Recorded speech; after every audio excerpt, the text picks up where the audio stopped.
We got our oil lines figured out. We've got our vroom vroom connection figured out. I think it's time we take this vertical shaft conversion and we stuff it in good old Cheapskate from over on RCG Racing YouTube channel. We're going to take this because we already pulled the engine out of it in order to do a copper head gasket homebrew conversion. And we're going to stuff this into it. Now, I know there's going to be comments about how that has a winch and this has no charging circuit. Trust me, if this manages to get up and running, I don't like doing pull start. We will work on some ideas. On a full disclaimer though, we have had an oil leak right here that for the longest time I blamed on the Chinesium gasket that came with the Chinesium side cover. It turns out after installing a high-grade gasket, it was not the gasket, it's the side cover itself has a deformity. Now, whether all of them are like that, I don't know, but this one is deformed right in here. I really should rip the whole thing off, and I should RTV sealant it, but this is a freebie engine. We've already invested way more time and money than I was planning on for this build. So let's just take this, our custom engine plate adapter that we made.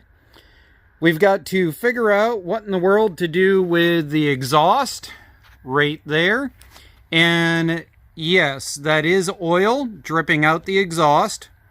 So this thing got tipped over a little bit and it did drain oil down through the piston rings.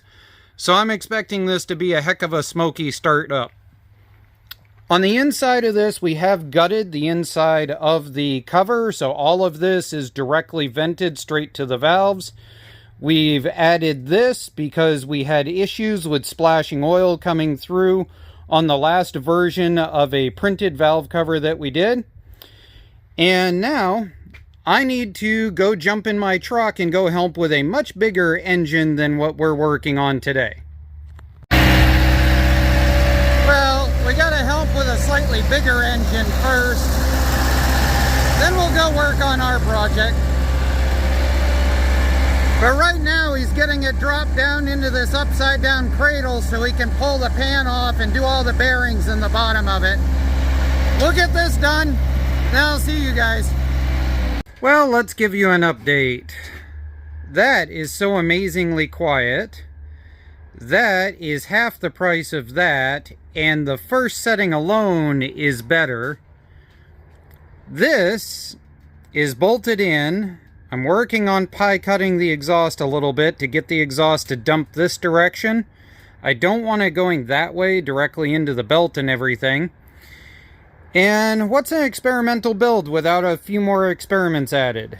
This is a motorcycle clutch cable hand clutch. And the reason why I wanted to try one of these is because they are tapped through this direction on the handle. Also, if you pay about $5 more, you can get one where this is all adjustable on where it ends up. So I was thinking that this I can template, drill 2 holes, put it in underneath, and bolt through. And if it works out okay, we'll buy the upgraded version with the adjustable handle next. The other thing about the adjustable handle one is instead of a ball, most of them seem to have a flat top end, which would be better in the long run. So as it is, we will mount up the, come here, clutch cable end, probably somewhere right about in there, which is also going to let me have an adjuster, which I can probably just tap right into this with a little bit of fabrication. I suppose before we go throwing a pulley on this thing, we should see if it'll actually even start. Considering all the monkeying around and everything that I've done. We should be at idle. I don't think the throttle will actually move far enough to hit a full RPM, but I've got it there so I can see anyway. And right now our kill wire is still the touch it to the engine style.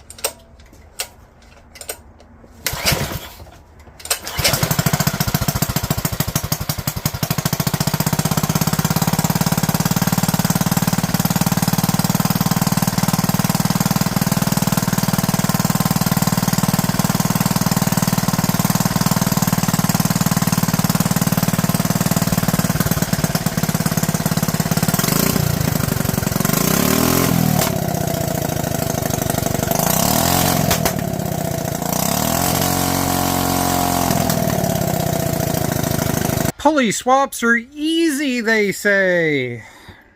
Okay, so here's the original pulley that would have been on there when Cheapskate was a 14 horsepower Briggs.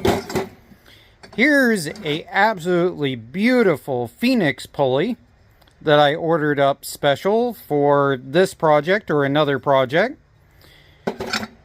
This is your standard Tractor Supply weld-in hub pulley type setup. Only these are actually called Speedco, and you can find these way cheaper than Tractor Supply. So if I've got a beautiful pulley, a make-your-own pulley,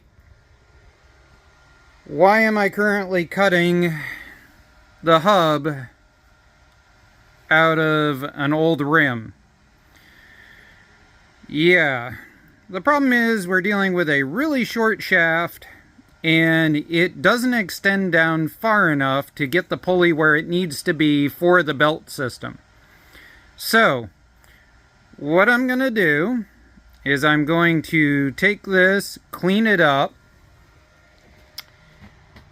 Over here, I have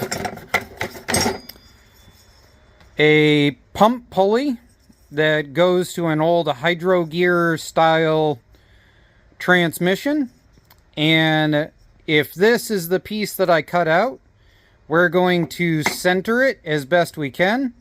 We're going to weld it into place, and then that way what I can do is segment and slice this off until it finally sits exactly where it needs to be in the system. It figures after I get done ghetto rigging something out of an old lawn tractor rim and a pulley off of a hydro that I would have the epiphany of realization that if we have a weld-on hub and we have your standard weld-on pulley, it fits like that, and we have our standard 3/4 inch coupler that we can buy just about anywhere for really cheap. And look what fits on there perfectly. Oh, I'm so dumb. I knew that. I just didn't remember it until after I had already made this ugly thing. But we're going to run the ugly thing because that's what we do here. I am very much so sold on this new vise design. I absolutely love this thing.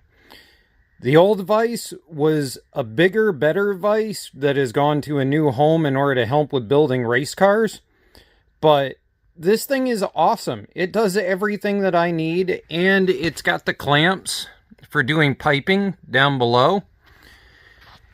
And if you had told me how much I would use that top flat area, I never would have believed you. This thing's really cool.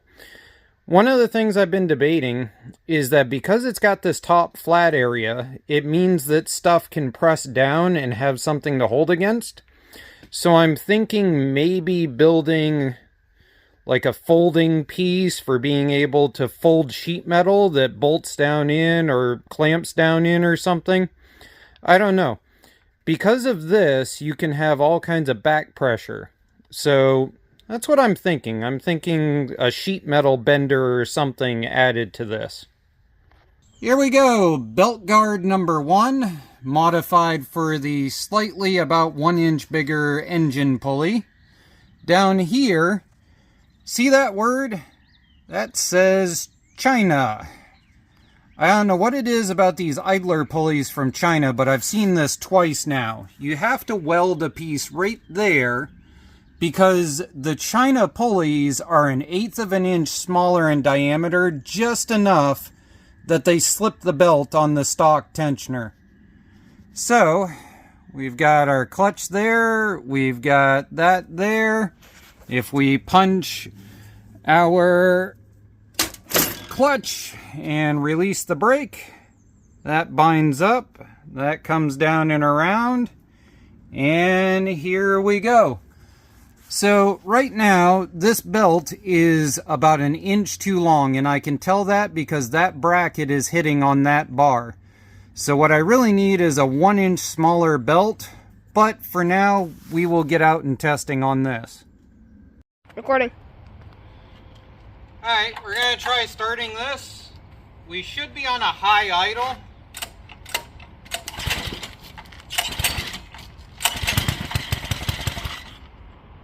Okay, we'll turn the choke off. Okay, give it some throttle.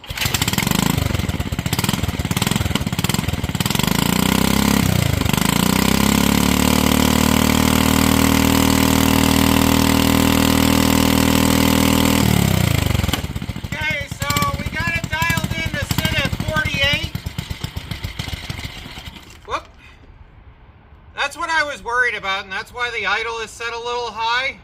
I think the belt system is going to torque it down just a little too far. See if I can do this while sitting here.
Remember how I said that the belt was too big?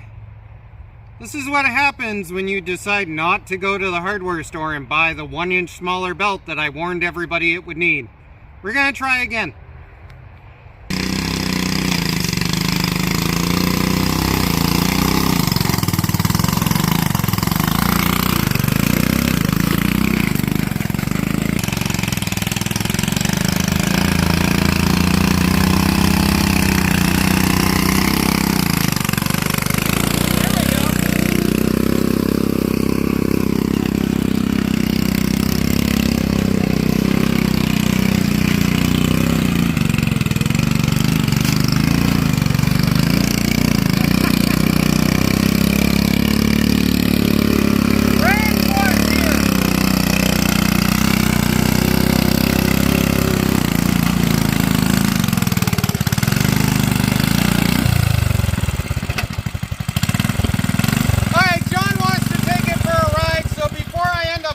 It and he can't.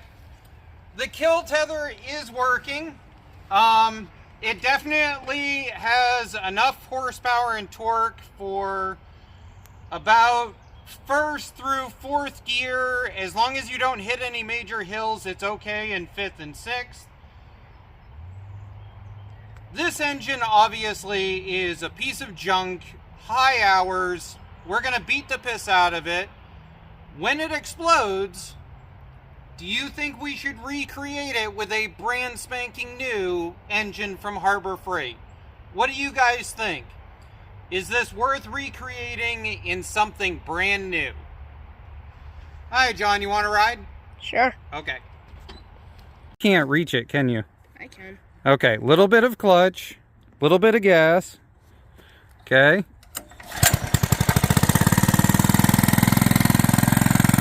Yep.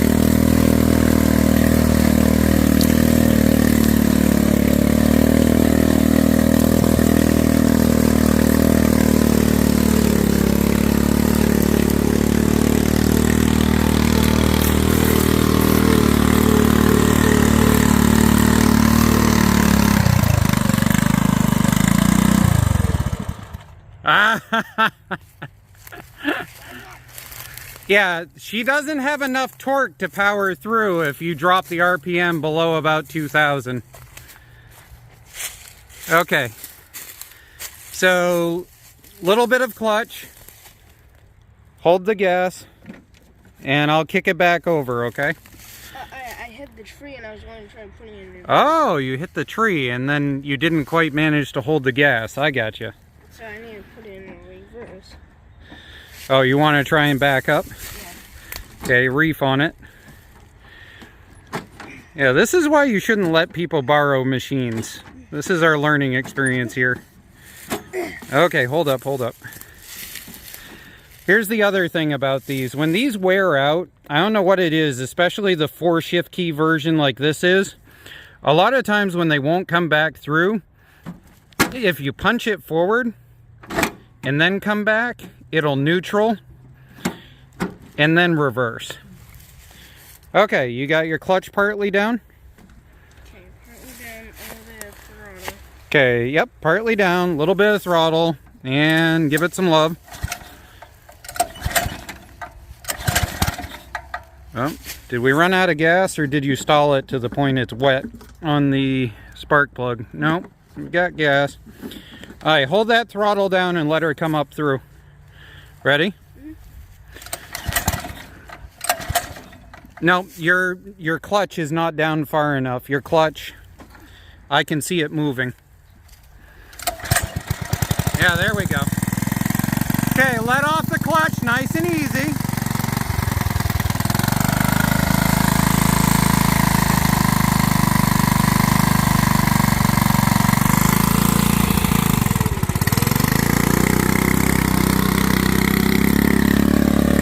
And there we go.